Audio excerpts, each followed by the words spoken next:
छत्रपती शिवाजी महाराज। छत्रपती शिवाजी महाराज हे मराठा साम्राज्याचे संस्थापक होते।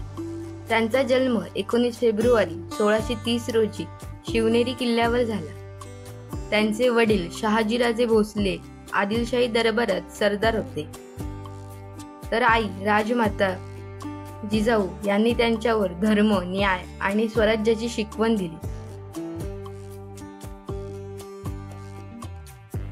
शिवाजी महाराजांनी स्वराज्य स्थापन करण्यासाठी मुघल, आदिलशाही आणि निजामशाही यासारख्या बलाढ्य सत्तांविरुद्ध संघर्ष केला।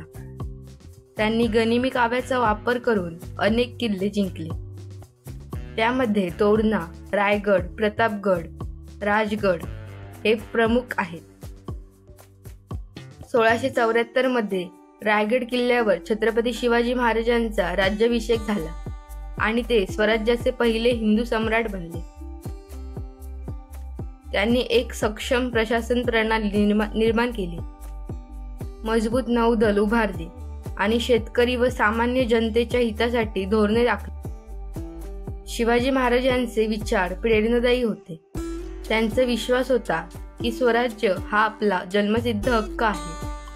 शत्रू कितीही बलाढ्य असला तरी धैर्य आणि बुद्धीच्या जोरावर यश मिळवता येते आणि राष्ट्र, धर्म व न्याय यांच्या रक्षणासाठी सदैव तत्पर राहिले पाहिजे।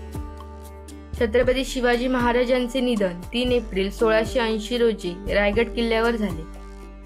त्यांच्या पराक्रमामुळे ते आजही संपूर्ण भारतभर आदराने स्मरण केले जातात। जय भवानी, जय शिवराय।